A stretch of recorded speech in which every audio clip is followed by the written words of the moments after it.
आप निश्चित रूप से परमेश्वर की आवाज़ को सुनने वाले हैं। हालेलुया। मैंने मेरे जीवन के 18वें साल में परमेश्वर को अपना मुक्तिदाता ग्रहण किया। परमेश्वर मेरे जीवन में अद्भुत है, उसने मुझे अद्भुत रीति से चलाया है। उसकी करुणा मेरे जीवन के ऊपर से कभी भी नहीं हटी है।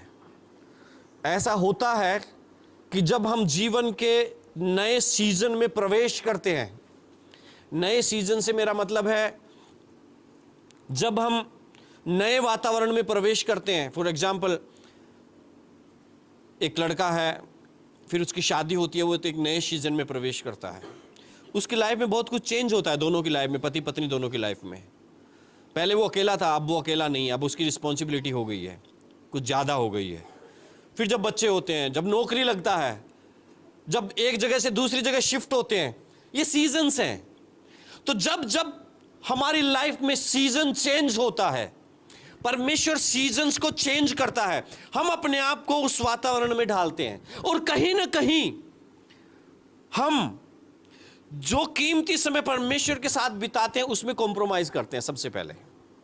फॉर एग्जाम्पल, एक लड़का है, परमेश्वर की उपस्थिति में चलता है फिरता है, लेकिन अब उसकी वाइफ आ गई है, तो फिर मेरे कान तो ध्यान ही कौन दो, पता नहीं क्या क्या लागे जो अकाली किताब में काली खड़ो से हैं। और ऐसे बहुत बार होता है, बहुत सारे लोगों के जीवन में होता है। मैं कहता हूं लगभग बहुत सारे लोगों के जीवन में ऐसा होता है। ठीक है बाबा, आले इन मेल दी, अब तू बता काहे कच ग्यार मत कर है ना, ग्यार से बचना है, घर में ग्यार नहीं होना चाहिए। बाइबल चाहे नहीं पढ़े, संडे को जा रहे हैं ना, संडे को जा रहे हैं ना, प्रभु तेरे को मना थोड़ी ना कर रहे हैं। यीशु मसीह को तो मैं मानता रहूंगा, लेकिन जो प्रिंसिपल्स हैं, जो सिद्धांत हैं, हम उनसे समझौता करते हैं। और ये मेरा ही नहीं है, हम सबके जीवन का अनुभव है। परिवार से जब कोई चला जाता है, पापा चले गए या और कोई, सबसे पहले हम जो कमी करते हैं वो परमेश्वर के साथ समय में कमी करते हैं। हमारी दुकान खोलते हैं, हमारा बिजनेस चलता रहता है, हमारी नौकरी चलती रहती है, कमी होती है तो कहाँ करते हैं? परमेश्वर के साथ समय में। पहले पापा थे, दूध ले आते थे, बच्चों को स्कूल छोड़ देते थे, अब भैया वो सब काम मुझे करना पड़ता है, इसलिए बाइबल पढ़ने का टाइम नहीं है। तो दुकान कितने बजे खोलते? दुकान तो उतनी बजे ही खोलता हूं। हम सबसे पहले कॉम्प्रोमाइज करते हैं परमेश्वर के साथ हमारे समय में, हाँ या ना? बोलो मेरे साथ हो या नहीं हो? हर एक व्यक्ति अपने जीवन में इस चीज को अनुभव करके चलता है कि उसके जीवन में उतार चढ़ाव आते हैं। आमीन। हमारा जीवन कभी भी फ्लैट नहीं होता है, कभी भी एक जैसा नहीं होता है। जब परिस्थितियां बदलती हैं, जब परमेश्वर आपको नए सीजन में लेकर के जाता है, कोशिश करें कि आप ज्यादा समय परमेश्वर के साथ बिताएं और कहें अब मेरी परीक्षा का समय आने वाला है, अब मुझे ज्यादा समय परमेश्वर के साथ बिताना चाहिए।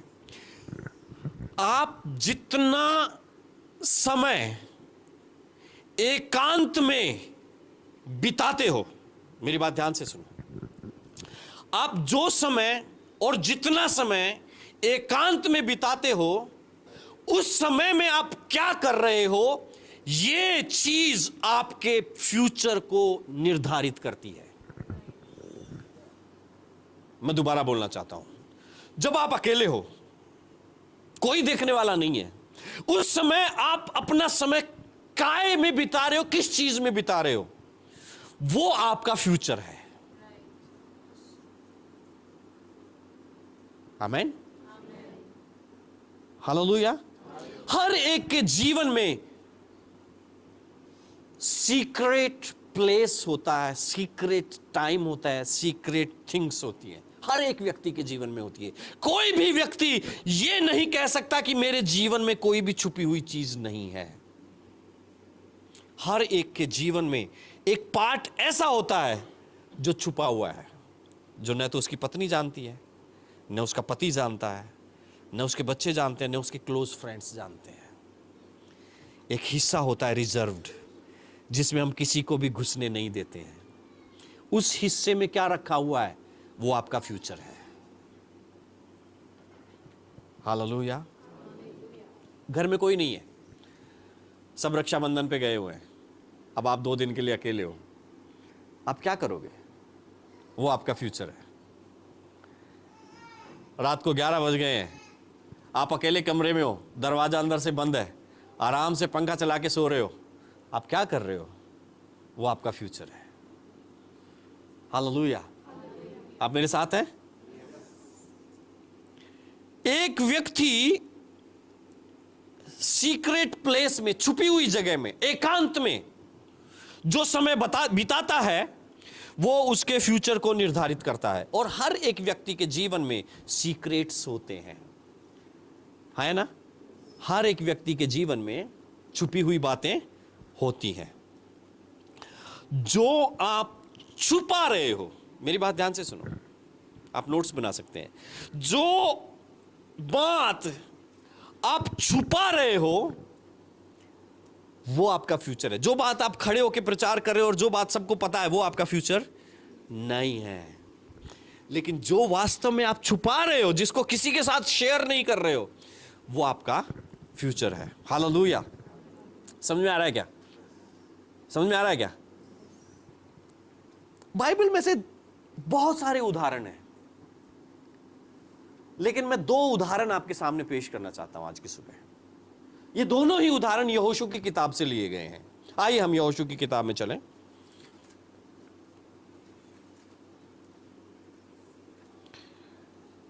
उसका 2रा अध्याय पढ़ते हैं।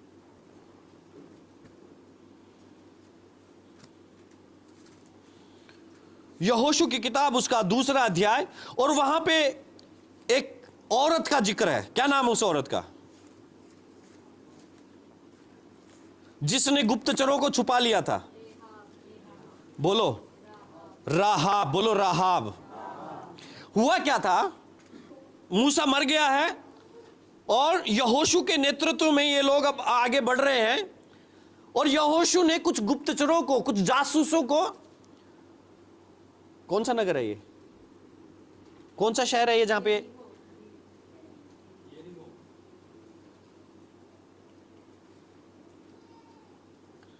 इस देश का भेद लेने के लिए, यरीहो देश का भेद लेने के लिए कितने लोगों को भेजा? 2 लोगों को भेजा। और ये लोग एक वेश्या के घर में, जिसका नाम राहाब था, उसके घर में चले गए। और कुछ गुप्तचरों को पता चल गया, वहां के सीआईडी लोगों को पता चल गया कि 2 लोग हमारे देश का भेद लेने आए हुए हैं। और वो लोग ढूंढते ढूंढते ये राहाब के घर में आए और आकर के बोला कि तेरे घर में 2 लोग आए हैं, वो हमारे दुश्मन हैं, उनको बाहर निकाल। तो राहाब ने उनको अपने घर की छत पर लकड़ियों के नीचे छुपा दिया और बोला कि मेरे घर पे आए थे 2 लोग, लेकिन वो तो चले गए। और सिटी का गेट, पहले गेट होते थे, तो बोला सिटी का गेट बंद होने से पहले वो लोग चले गए, यहां नहीं है वो। और उसने उन्हें छुपा लिया।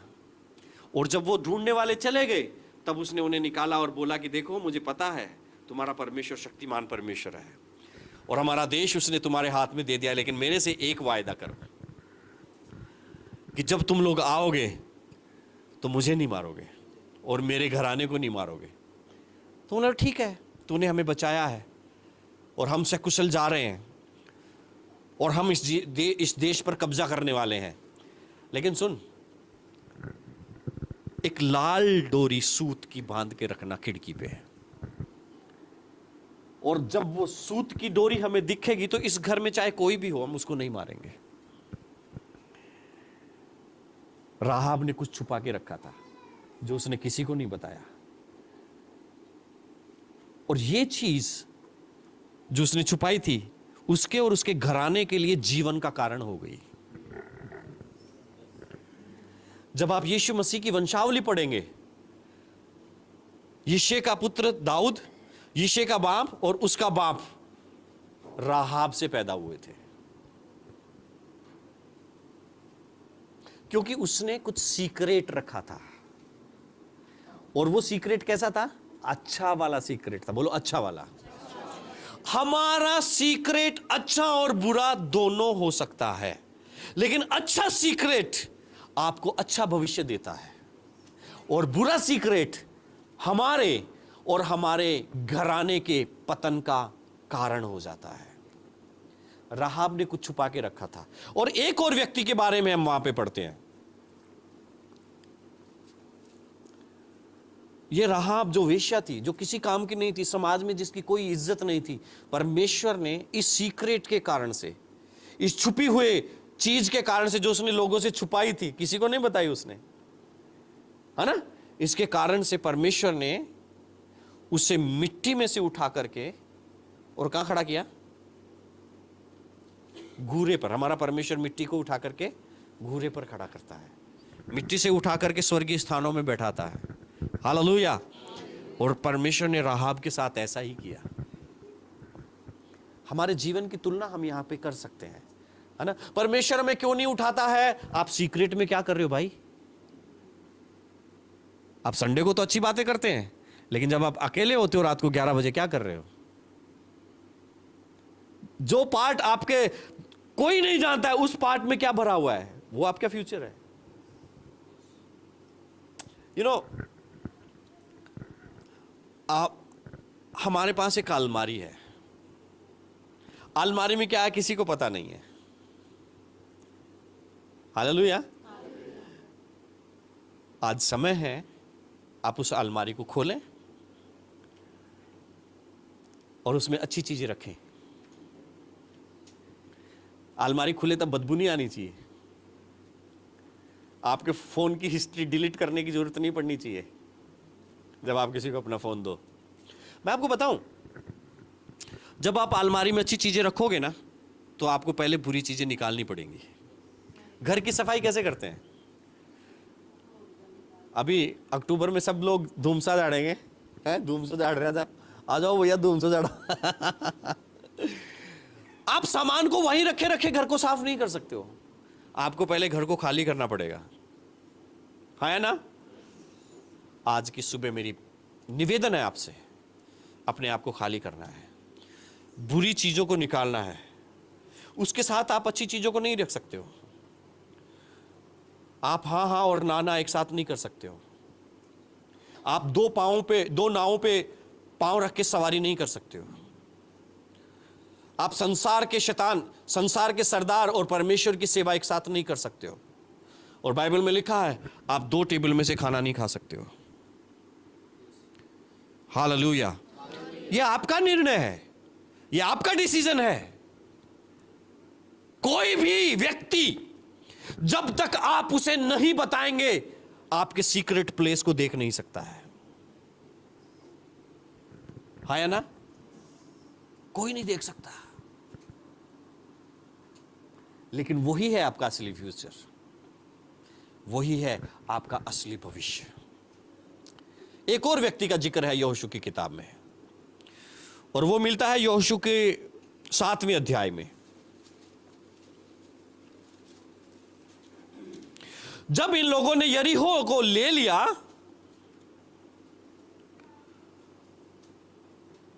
और आगे एक और नगर आ गया, और उस नगर का नाम था ऐ। क्या?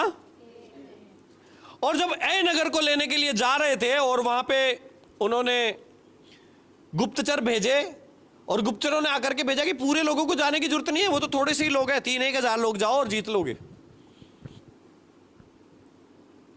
यरीहो को जीता इन्होंने, और परमेश्वर ने आज्ञा दी थी कि यरीहो में जो भी लूट आए, सोना चांदी पीतल तांबा जो भी आए, वो परमेश्वर के भवन में रखना, क्योंकि वो अर्पण की वस्तु है। क्या है? बोलो अर्पण। अर्पण की वस्तु अपने घर में नहीं रखते, हम सबको मालूम है।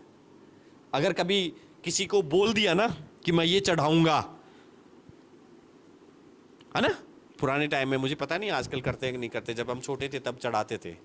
बकरा भी बोलते थे, और कुछ जो भी, कुछ छत्तर भी बोलते थे कि छत्तर चढ़ावाला, है ना।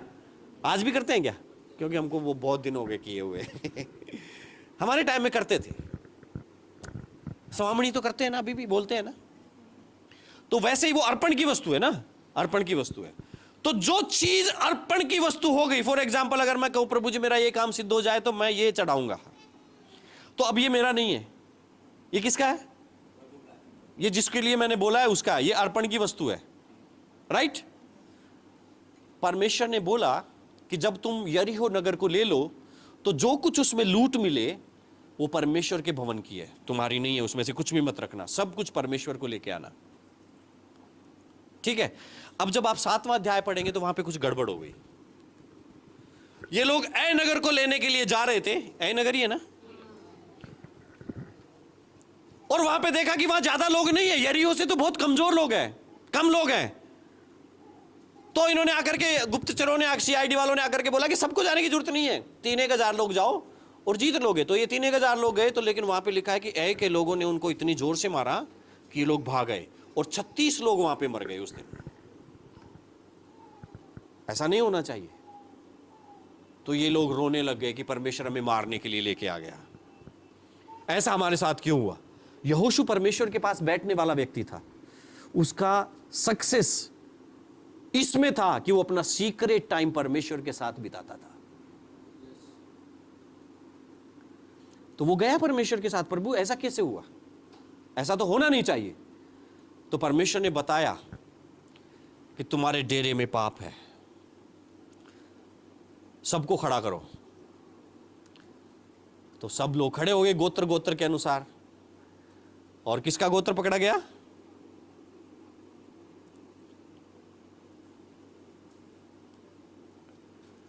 16 पद, 7 का 16। यहोशू सवेरे उठकर इस्राएलियों को गोत्र गोत्र करके समीप ले आया और यहूदा का गोत्र पकड़ा गया। और फिर वहां से एक घराना पकड़ा गया और घराने में से एक व्यक्ति पकड़ा गया और उस व्यक्ति के घर में एक व्यक्ति पकड़ा गया। क्या नाम था उसका? आकान। बोलो आकान। कौन पकड़ा गया? आकान ने क्या किया? आकान ने यरीहो में जो लूट का सामान मिला था उसमें से कुछ सोने की ईंट, कुछ चांदी और कुछ महंगी चीजें छुपा ली। परमेश्वर को क्यों देनी है? हम लूट के लाए हैं, हम मेहनत करते हैं, हम दुकान पे बैठते हैं सुबह शाम से, हम महीने भर मेहनत करते हैं तब तनख्वाह आती है। परमेश्वर के लिए 10 रुपए बहुत है। तुम लोग दो परमेश्वर को, हम थोड़ी ना देंगे परमेश्वर को। हमको तो परमेश्वर ने इतना ही दिया है कि हम 5 लोगों का पेट पाल सकें। परमेश्वर चाहे तो कलीसिया बंद हो, परमेश्वर चाहे तो कलीसिया चले, हमें कोई फर्क नहीं पड़ता। आप लोग जानो, आपका काम जाने। अरे भैया, परमेश्वर देता है आपको लोगों, तो ऊपर से छप्पर फाड़ के देता है। सुनो मेरी बात, ये इसलिए नहीं है कि परमेश्वर को आपके पैसों की जरूरत है, लेकिन बात यह है कि आज आपके हाथ में परमेश्वर ने बीज दिया है, उस बीज को खाना मत। जो किसान बीज को खा जाता है, उसके घर, उसके फसल में, उसके खेत में कितनी फसल पैदा होगी? हम में से बहुत सारे लोग जब परमेश्वर देता है तो उसमें से बीज को खा जाते हैं। मैं आपको बताना चाह रहा हूं, आप कुछ भी हासिल नहीं कर पाओगे। यह परमेश्वर का सिद्धांत है, मैं सिद्धांत सिखाता हूं। बीज को कभी नहीं खाना। अच्छा, बीज बोया नहीं आपने, रख लिया, सही टाइम पे दे देंगे भैया। अगर जरूरत नहीं पड़ी, जरूरत पड़ी तो बरत लेंगे, और जरूरत नहीं पड़ी तो दे देंगे बाबा, क्या फर्क पड़ता है? 2-3 महीने में। बीज में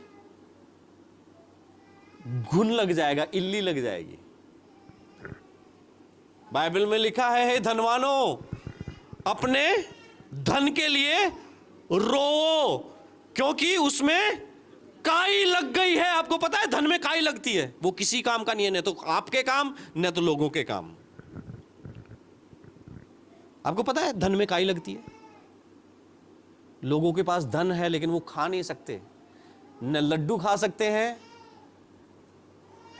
न नॉनवेज खा सकते हैं, क्योंकि डॉक्टर ने मना किया हुआ है ना, 150 ग्राम दाल सुबह और शाम को तो सलाद ही खाना है, नहीं तो किडनियां दोनों निकालनी पड़ जाएंगी। तो क्या हो गया? उनके धन में काई लग गई। समझ में आ रहा है? धन को बचा के रखना अच्छी बात है।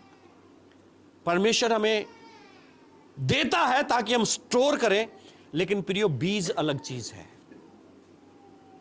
परमेश्वर के लिए देना अलग बात है, देना ही है।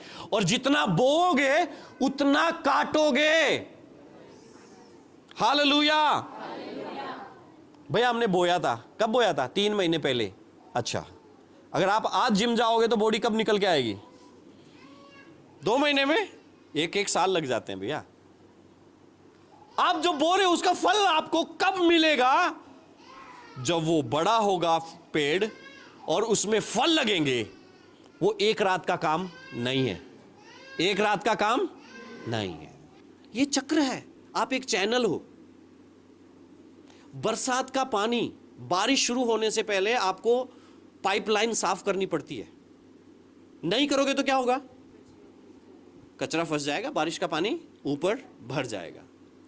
कई लोग फाइनेंशियली पैसे के लिए अपने चैनल को साफ नहीं करते हैं, वो रोक के पैसे को बैठ जाते हैं, और जब पैसा रुक जाता है तो चैनल बंद हो जाता है,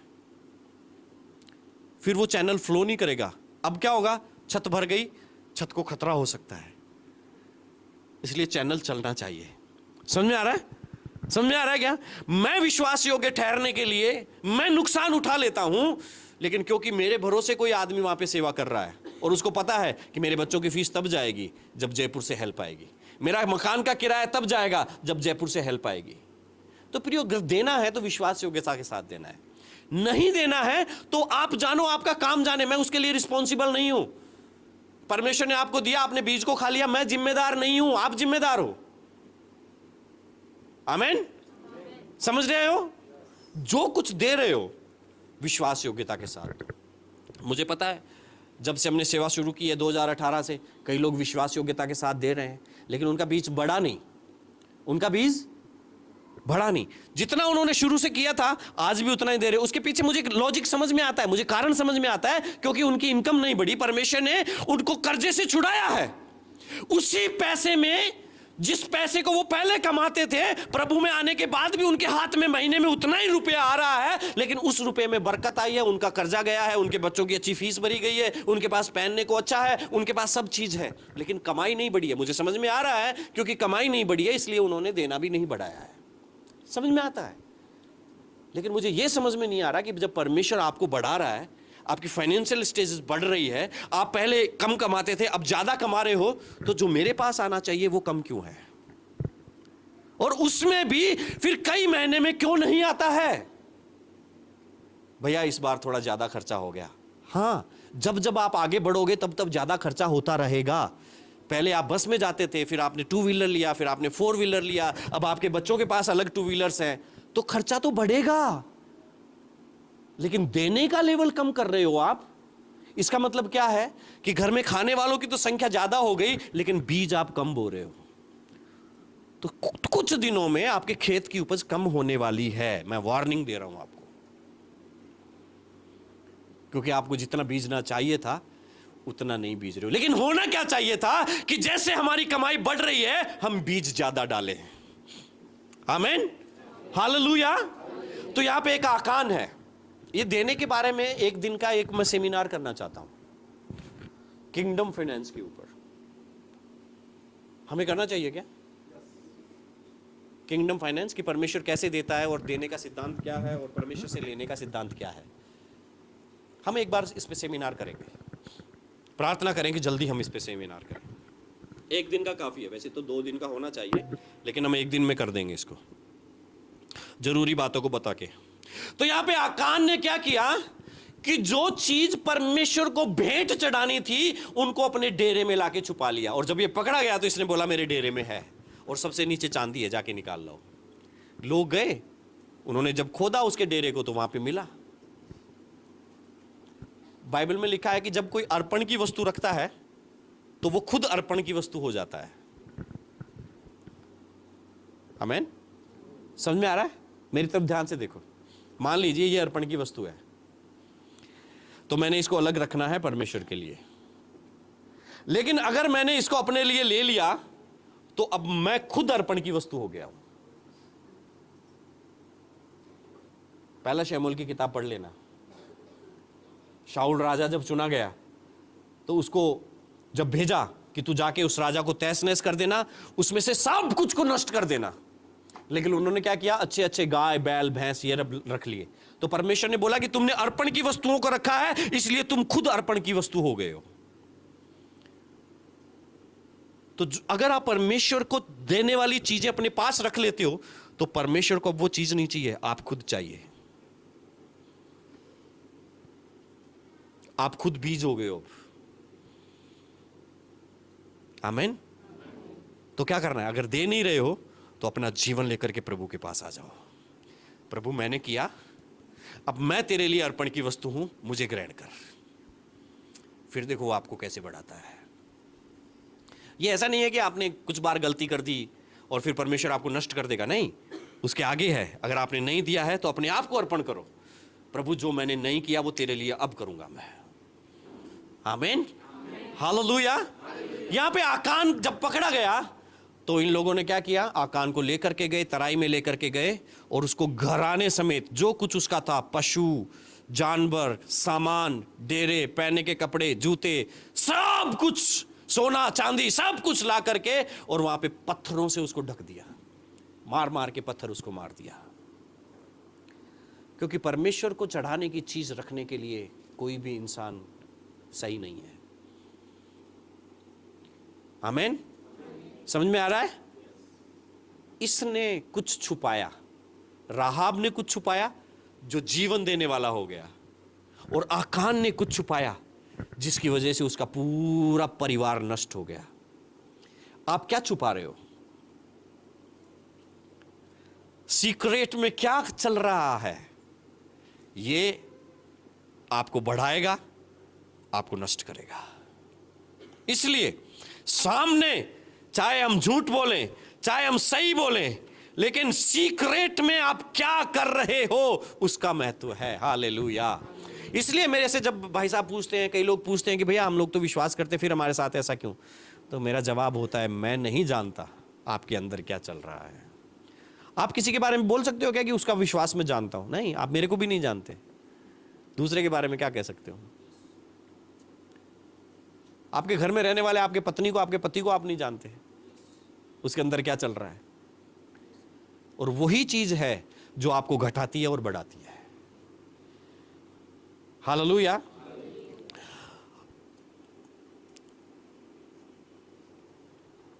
परमेश्वर ने हमें पृथ्वी का नमक बनाया है। हालेलुया। आकान जो एक योद्धा होना चाहिए था, लेकिन सीक्रेट्स की, गलत सीक्रेट्स की वजह से वो मारा गया। परमेश्वर के वचन में लिखा है कि जब नमक का स्वाद बिगड़ जाए तो क्या होगा? सब बोलो, क्या करना चाहिए? पैरों के नीचे। कौन? नमक। नमक कौन है? तो अगर कोई नमक नहीं रखता है अपने में तो उसके ऊपर क्या होना चाहिए? परमेश्वर ने लूका रचित सुसमाचार उसका 10वां अध्याय में पढ़ोगे तो वहां पे क्या लिखा है? मैंने तुम्हें सांपों और बिच्छुओं को काय से? पैरों से। आप सोचो कि हमें शैतान को कुचलने का अधिकार दिया है, लेकिन जो विश्वासी नमक नहीं रखता है, जो विश्वासी गलत चीजें सीक्रेट में लेके चल रहा है, वो भी उसी कैटेगरी का आ गया। पैरों के तले किसको रौंदा जाना चाहिए? शैतान को। और वो विश्वासी जिसमें नमक नहीं है वो उसके बराबर हो गया। आकान जो इजरायली था वो अब दुश्मन हो गया। किस कारण से? क्योंकि उसका सीक्रेट प्लेस गलत था। हालेलुया। जो उसको छुपाना चाहिए था वो अलग था और उसने कुछ गलत चीजों को अपने मन में रखा। मैं आपको बता रहा हूं, आज हम हमारे सीक्रेट्स को छुपा सकते हैं, लेकिन 5 साल बाद पूरी दुनिया देखेगी कि आपके मन में क्या चल रहा था, क्योंकि यही आपका फ्यूचर है। तो ये फ्यूचर जब सामने आएगा पता चल जाएगा। बहुत सारी सेवकाइयां हैं, पास्टर बड़े बड़े काम करता है, लेकिन सीक्रेट प्लेस में क्या लेके चल रहा है फिर पता चलता है। एक बच्चे की गवाही है ना, एक के साहब इसने तो ये किया वो किया, ये सब है। सीक्रेट कभी आज छुप सकता है, लेकिन आने वाले समय में वो प्रकट किया जाएगा, क्योंकि ऐसा कुछ नहीं है जो उगाड़ा नहीं जाएगा। Hallelujah, hallelujah. आप जो अकेले में कर रहे हैं वो आपका फ्यूचर है। हालेलुया। आप क्या छुपा रहे हैं आज कोई नहीं जानता, परंतु 5 साल बाद सब देखेंगे। आपका जीवन 5 साल में बदल जाएगा। अगर आप पवित्र आत्मा को छुपा रहे हो, चिंता मत करो, वो प्रकट होने वाला है। अगर आप पाप छुपा रहे हो, व्यभिचार छुपा रहे हो, अगर आप क्रोध छुपा रहे हो, वो भी प्रकट होने वाला है। हालेलुया। अगर आप किसी के लिए घृणा को अपने मन में छुपा के रखे हो, वो भी प्रकट होने वाला है। सुनो मेरी बात, आपके मम्मी पापा ने आपके ऊपर कितनी भी मेहनत करी हो, आपको अच्छे कॉलेज में पढ़ाया, आपको अच्छी स्कूल में पढ़ाया, आपको कभी जमीन पर पैर नहीं रखने दिया, हमेशा गोदी में रखा, अच्छा खाना दिया, अच्छा पीना दिया, सब कुछ राजकुमार की जगह आपको, राजकुमार की जैसे आपको पाला है, अच्छे मौके आपको मिले आगे बढ़ने के लिए। लेकिन अगर आपके सीक्रेट प्लेस में सही जगह सही चीजें नहीं है, तो वो सब बेकार चला जाएगा। और 25 साल के जब आप होंगे तो आपको पता चलेगा मैं तो मिट्टी हूं।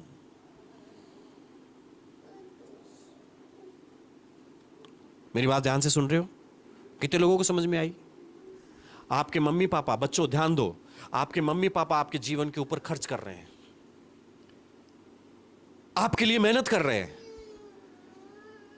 लेकिन अगर आपका सीक्रेट प्लेस सही नहीं है, आपका गुप्त जीवन सही नहीं है, तो यह सब बेकार जाने वाला है, सब बेकार।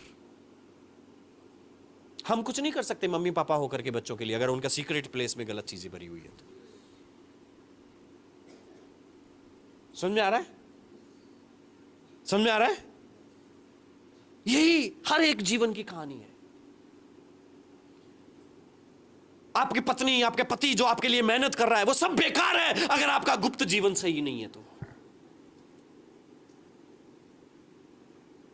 हालेलुया।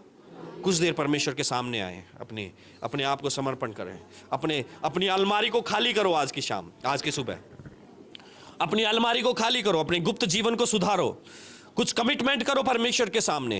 हर कोई कुछ न कुछ छुपा करके जीता है। आप ये नहीं कह सकते कि मेरे जीवन में कुछ नहीं है, क्योंकि परमेश्वर ने हमें ऐसा ही बनाया है। हालेलुया। रूबा शांदाला राबा शिखुंद रुबो ठिका रखा ठेठे रेबे लेबे। अगर सच में आज परमेश्वर आपसे बातचीत कर रहा है, अपने आप को परमेश्वर के सामने समर्पित करो। Hallelujah, hallelujah. और ये महत्वपूर्ण है। मैं बताऊं, यीशु मसीह ने, बाइबल हमें 3 चीजें गुप्त में करने के लिए सिखाती है। क्या क्या? परमेश्वर के वचन में लिखा है कि जब तू दान करे तो तेरा दूसरा हाथ भी नहीं जानने पाए कि बाएं हाथ ने कितना दान किया है।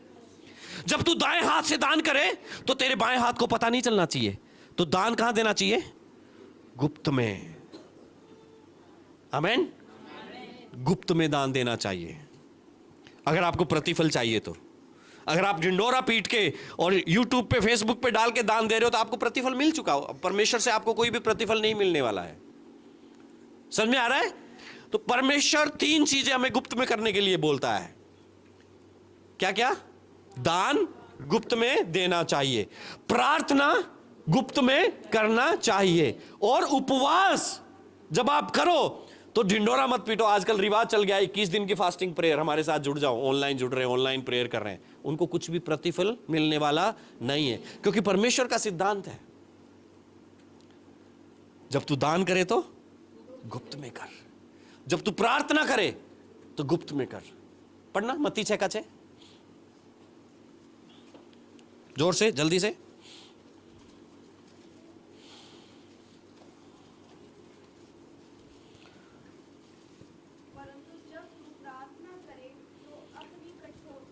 जब तू प्रार्थना करे तो अपनी कोठरी में जा और द्वार बंद करके अपने पिता से प्रार्थना कर। वो कहां है? वो गुप्त में है, वो सीक्रेट में है, वो सीक्रेट प्लेसेस में है। हाँ, जब तेरा पिता जो कहां देखता है? गुप्त में देखता है, जहां कोई नहीं देख सकता है, वो तुझे प्रतिफल देगा। हालेलुया। तो जब तुम प्रार्थना करो, मैं अकेले प्रार्थना करना पसंद करता हूं। आप चाहे तो किसी से भी पूछ सकते हो, यहां बैठे हैं। अगर ये लोग जगह नहीं देते तो मैं छत पे चला जाता हूं, बाथरूम में चला जाता हूं, क्योंकि मेरा पिता गुप्त में देखने वाला पिता है। हालेलुया, है ना? मत्ती 6:6 में क्या पढ़ा हमने? तुम्हारा पिता जो कहां देखता है? गुप्त में देखता है, वो तुझे प्रतिफल देगा। हालेलुया। ये 3 चीजें गुप्त में करनी है, बाइबल हमें सिखाती है। दान, प्रार्थना और उपवास। उपवास के बारे में लिखा है ना कि जब तू उपवास करे तो ऐसे मुंह लटका के और ऐसे मत जा ताकि लोग तुझे उपवासी जाने, लेकिन क्या कर, तेल लगा और चमक के साथ जा ताकि किसी को पता नहीं चले कि तूने उपवास किया है। तेरा पिता जो गुप्त में है वो तुझे देख रहा है कि तूने उपवास किया है। Hallelujah, hallelujah. लोगों को दिखाने के लिए उपवास क्यों करना है ना? और बाइबल में 3 चीजें और लिखी हुई हैं जो हमें भटकाती है। योना की पहली पत्री में क्या लिखा है? 3 चीजें, आंखों की अभिलाषा और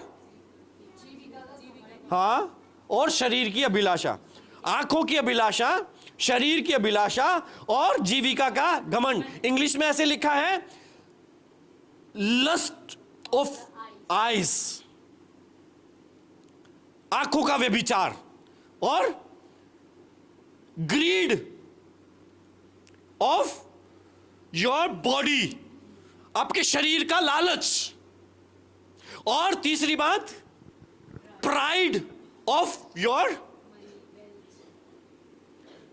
आजीविका का घमंड। मारे काहे कमी से, तू काहे लागे से मारे सामने, तेरे से ज्यादा जगह में राजा 3 प्लाट से मारे। ये जो जीविका का घमंड है, ये 3 चीजें, और इन तीनों चीजों को तोड़ने का एक सूत्र है बाइबल में। क्या? आंखों की अभिलाषा किससे टूटती है? जब आप उपवास रखते हैं, जब आप उपवास रखते हैं ना, गुप्त में उपवास रखते हैं, आंखों की अभिलाषा चली जाती है। ये मैं बता रहा हूं, मेरी बाइबल में लिखा हुआ है। जब आप गुप्त में दान देते हैं तब जो आजीविका का घमंड है वो चला जाता है। गुप्त में दान देने से आप घमंडी नहीं रहते हो। लोग घमंडी क्यों है? क्योंकि वो देते नहीं है, और देते हैं तो सबके सामने ढोल बजा के देते हैं, घमंड है। लेकिन गुप्त में देने से घमंड का नाश होता है। हालेलुया। और जब आप प्रार्थना करते हैं, लालच खत्म होता है। ये सब चीजें हैं जो परमेश्वर का सिद्धांत है, जो जुड़े हुए चीजें हैं। और हमें भटकाने वाली यही चीजें, आंखें, शरीर हैं और हमारी कमाई। इनसे बचना है, गुप्त में दो। इनसे बचना है, गुप्त में प्रार्थना करो। इनसे बचना है, गुप्त में उपवास रखो। किसी को मत बोलो, बस सिर्फ घर पे इतना बोलो, मेरा खाना मत बनाना। और अगर गलती से बना दे तो पैक करो और गरीबों को बांट के आओ। क्या मैं बाहर न जार खा रहा हूं?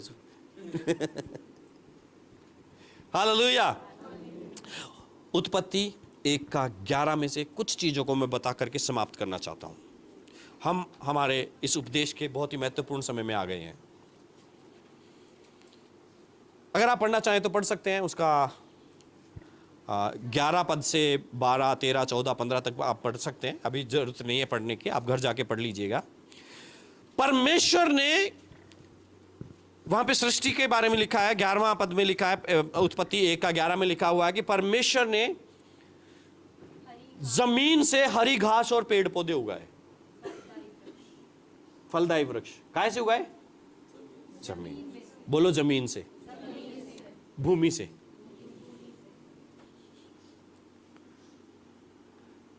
और पानी में से उसने मछलियों को पैदा किया, है ना? मछलियों को कैसे पैदा किया? पानी में रहने वाले जंतु। और फिर उसने अपने आप से बातें की और कहा कि आओ हम मनुष्य को अपने जैसा बनाएं। और उसने मनुष्य को बनाया और उसमें अपना जीवन फूंक दिया। क्या फूंक दिया? जॉय लाइफ, जिसको बोलते हैं परमेश्वर का खुद का जीवन। जो परमेश्वर को परमेश्वर बनाता है, वो जीवन उसने मनुष्य के अंदर सौंप दिया। मेरा प्रश्न है, एक पेड़ जो धरती में पैदा होता है, धरती में लगता है, जिसका बीज धरती में बोया जाता है, क्या वो बिना धरती के रह सकता है? एक पेड़ बड़ा हो जाए, बरगद का पेड़ 5 खेत में फैल जाए और उसके हजारों पक्षी बसेरा करें और वो बोले कि मुझे अब जमीन की जरूरत नहीं है, मैं तो खुद ही पनप सकता हूं, हो जाएगा? नहीं हो सकता।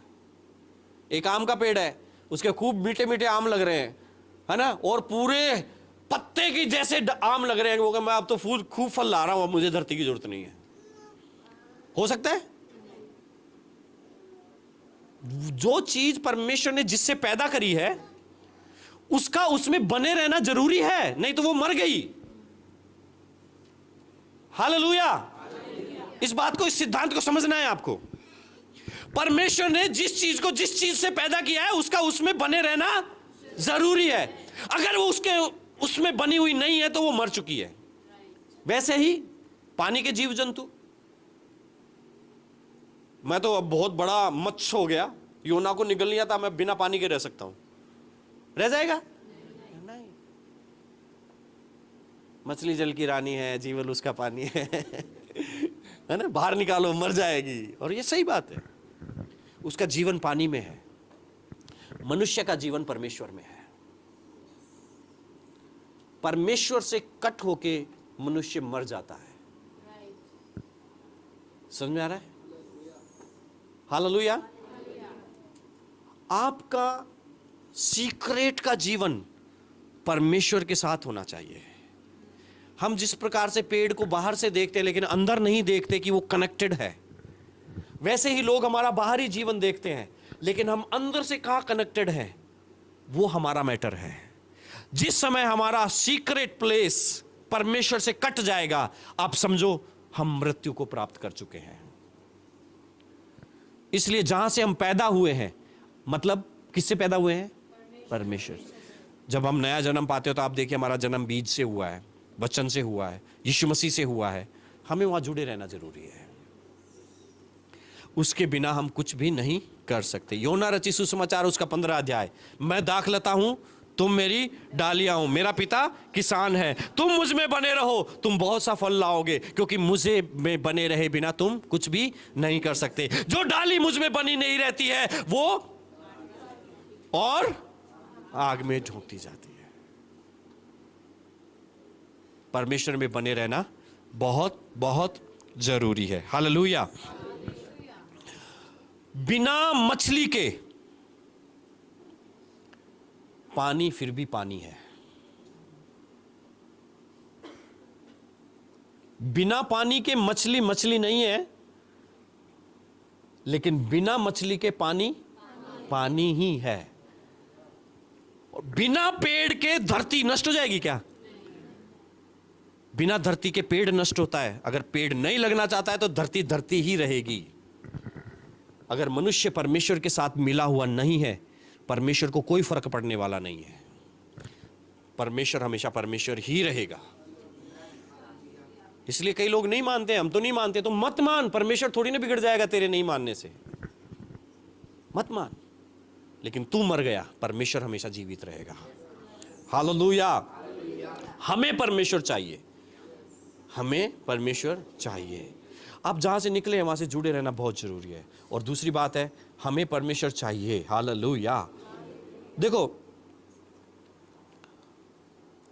आप कितने भी एजुकेटेड हो, आप कितने भी स्मार्ट हो, आप कितने भी डिग्रियां आपके पास है, आप कितने भी धनवान हो, आप कितने भी सुंदर हो, आप कितने भी गट्स रखते हो, आपके कितनी भी अच्छी खूबसूरती हो, फिर भी आपको परमेश्वर की जरूरत है। Still you need God. Hallelujah. मनुष्य एक पॉइंट पे आकर के ऐसा सोच सकता है कि मुझे जरूरत है या नहीं है, लेकिन मैं आपको बताना चाहता हूं, बिना भूमि के पेड़ जल जाता है और बिना पेड़ के लगी हुई डाली, हम सर्दियों में तपते हैं उससे। समझ में आ रहा है? आकान के साथ क्या हुआ याद रखना, अगर हम उसके साथ बने नहीं रहेंगे तो ऐसे ही नष्ट कर दिए जाएंगे। और कोई याद नहीं करता, कोई याद नहीं करता। एक डाली थी, वो यहां तक आती थी, उसकी छाया हमारे कमरे में आती थी, कोई याद नहीं करेगा। पेड़ उड़ जाते हैं, कौन याद करता है? हैं? तुम मुझ में बने रहो। हमेशा परमेश्वर की उपस्थिति में रहना आपको फलवंत बनाता है और आपकी ग्रोथ का कारण होता है।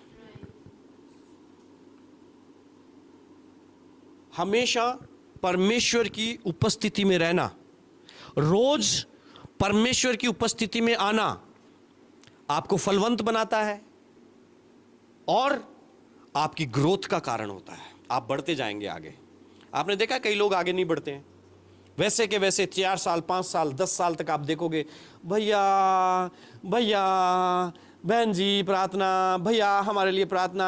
क्यों नहीं हो रहा है? क्योंकि वो अपना व्यक्तिगत समय परमेश्वर के साथ नहीं बिता रहे हैं, क्योंकि वो सीक्रेट में परमेश्वर के पास नहीं बैठ रहे हैं, उनका अंदर कुछ और छुपा हुआ है। आमीन, समझ रहे हैं? परमेश्वर के साथ कंटिन्यूअस चलना आपको फलवंत बनाता है और आपकी ग्रोथ का कारण होता है।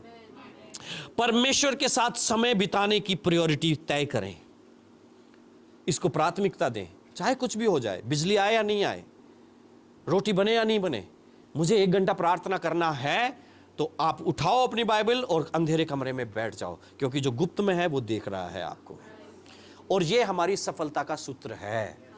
हालेलुया। सीक्रेट में परमेश्वर के साथ बिताया गया समय हमारा सक्सेस का सूत्र है। हालेलुया। परमेश्वर के वचन को पढ़ें और प्रार्थना करें, परमेश्वर के वचन को पढ़ें और प्रार्थना करें।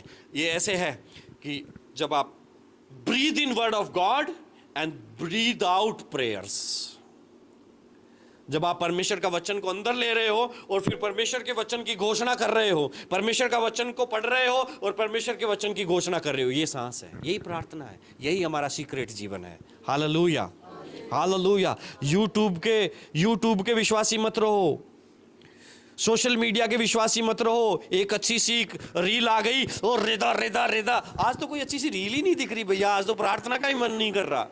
यूट्यूब बिलीवर्स मत बनो, संडे बिलीवर्स मत बनो, संडे बिलीवर्स मत बनो, एवरीडे बिलीवर रहो, एवरीडे। आपको पता है परमेश्वर गुप्त स्थानों में हमारा इंतजार करता है। उत्पत्ति की किताब जब आप पढ़ोगे तो वहां पे लिखा है कि शाम के समय में, ठंडे समय में परमेश्वर आदम से मिलने आता था और आदम वहां उसको हमेशा मिलता था। लेकिन एक दिन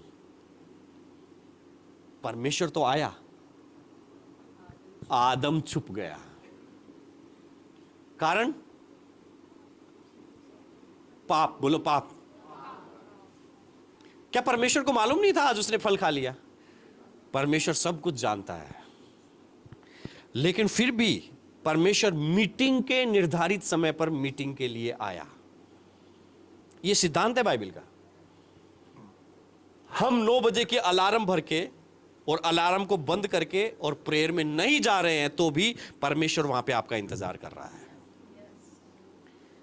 ये हम हैं जो परमेश्वर की उपस्थिति को कई बार फील करते हैं, कई बार फील नहीं करते हैं, क्योंकि हम मनुष्य फीलिंग्स के अनुसार चलते हैं। लेकिन मैं आपको बताना चाहता हूं, परमेश्वर आज भी आपका इंतजार कर रहा है।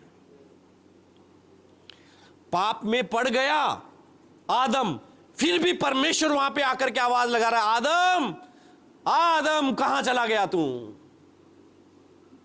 तो परमेश्वर बोल रहा है, आदम बोल रहा है मैं तो नंगा हूं। हाँ, किसने बोला? किसने बोला तू नंगा है? मेरे सामने आ।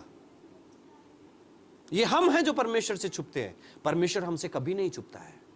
अरे मेरा बेटा नंगा है, उसने पाप कर दिया, मैं तो जा रहा हूं, मैं तो जा रहा हूं। नहीं, परमेश्वर वहीं पे बैठा है। वो फिर भी आवाज लगाता है, परवेल, ओ दिनेश। फिर भी परमेश्वर आवाज लगा रहा है। आमीन, हालेलुया। क्योंकि वो कभी मीटिंग को कैंसिल नहीं करता है। ये हम हैं जो मीटिंग्स को कैंसिल करते हैं। हालेलुया। बहुत सारी बातें कहनी है। हमेशा गुप्त जीवन को परमेश्वर के साथ बनाए रखो। संसार में ऐसा कोई भी महान व्यक्ति नहीं हुआ जो ये कहे कि मैंने मेरी लाइफ में प्रेयर नहीं करी। बाइबल के क्षेत्र में, मतलब परमेश्वर का महान दास नहीं हुआ जो ये कहे कि नहीं, मैं प्रार्थना कम करता था लेकिन परमेश्वर ने मुझे बढ़ाया। लेकिन आप जितने ज़्यादा बड़े व्यक्तियों के बारे में जीवनी पढ़ोगे तो आपको पता चलेगा कि वो उतना ही ज़्यादा समय एकांत में परमेश्वर के साथ बिताते थे। अगर आप अपने जीवन में बड़े आदमी होना चाहते हो, ज़्यादा समय परमेश्वर के साथ बिताओ, एकांत में। कहाँ पे? एकांत। एकांत में परमेश्वर आपसे मुलाकात करने के लिए आता है। मॉर्निंग प्रेयर का महत्व है, नाइट प्रेयर का महत्व है, दिन में हर घंटे प्रार्थना का महत्व है। हमारा जीवन एक प्रार्थना का जीवन होना एक महत्व है। आज से शुरू करें, अलार्म सेट करें, मोबाइल के नोटिफिकेशंस बंद कर दें, एक परमेश्वर के साथ वायदा करें, वाचा बांधे कि प्रभु मैं आज से शुरू कर रहा हूं। परमेश्वर को ढूंढने के लिए प्रार्थना नहीं करें, परमेश्वर से कुछ पाने के लिए प्रार्थना नहीं करें, लेकिन बस प्रभु तेरे साथ समय बिताना है मुझे, इसलिए प्रार्थना करें। हम जब जरूरत होती है तभी प्रार्थना करते हैं, प्रभु काल तो परीक्षा से परमेश्वर।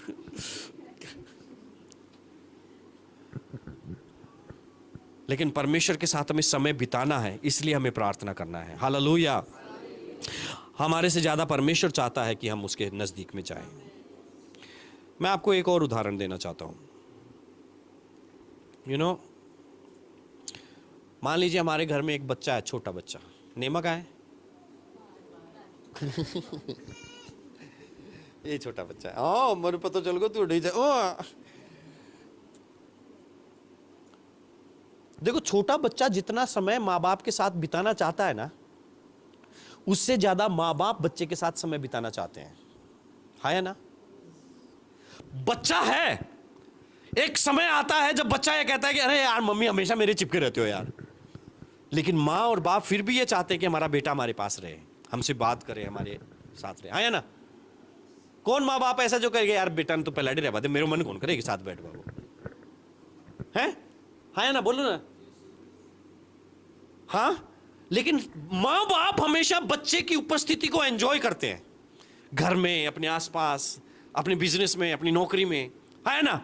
देखो, कोई बंदा बिजनेस कर रहा है, अच्छी दुकान चला रहा है, अच्छी फैक्ट्री, अच्छी कंपनी है, तो क्या चाहेगा? मेरा बेटा यहां नहीं आए। क्या चाहेगा?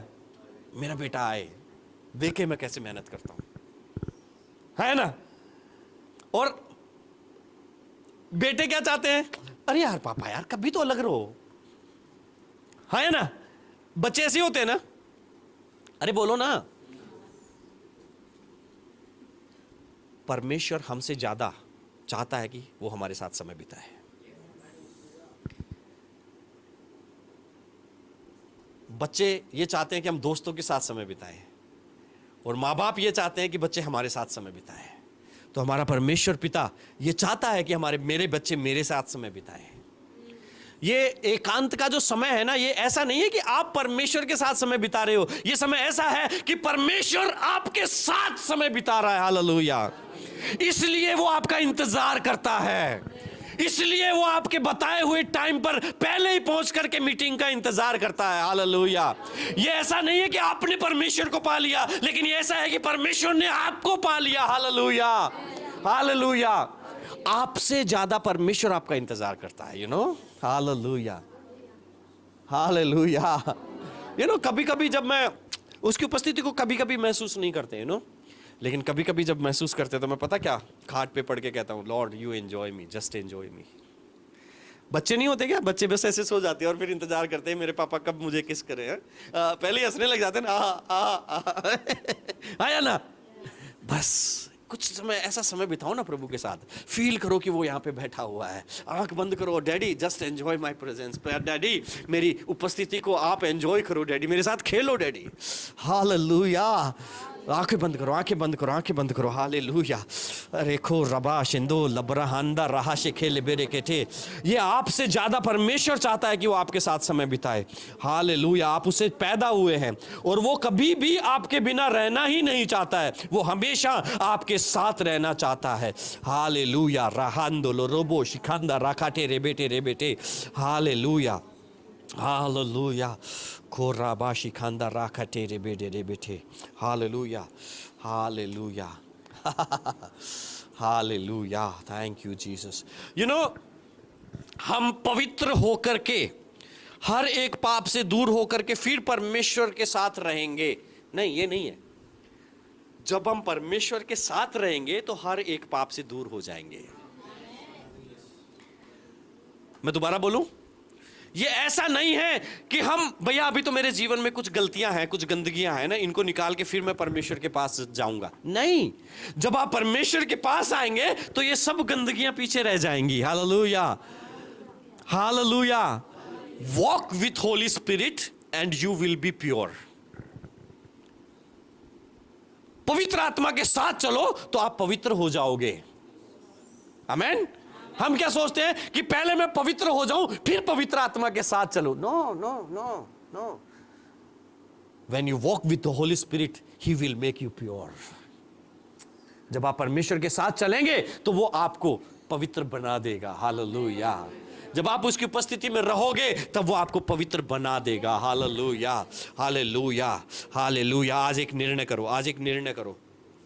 आपका फ्यूचर सीक्रेट प्लेस में है, छुपे हुए जगह पर, गुप्त स्थान में आपका फ्यूचर बन रहा है।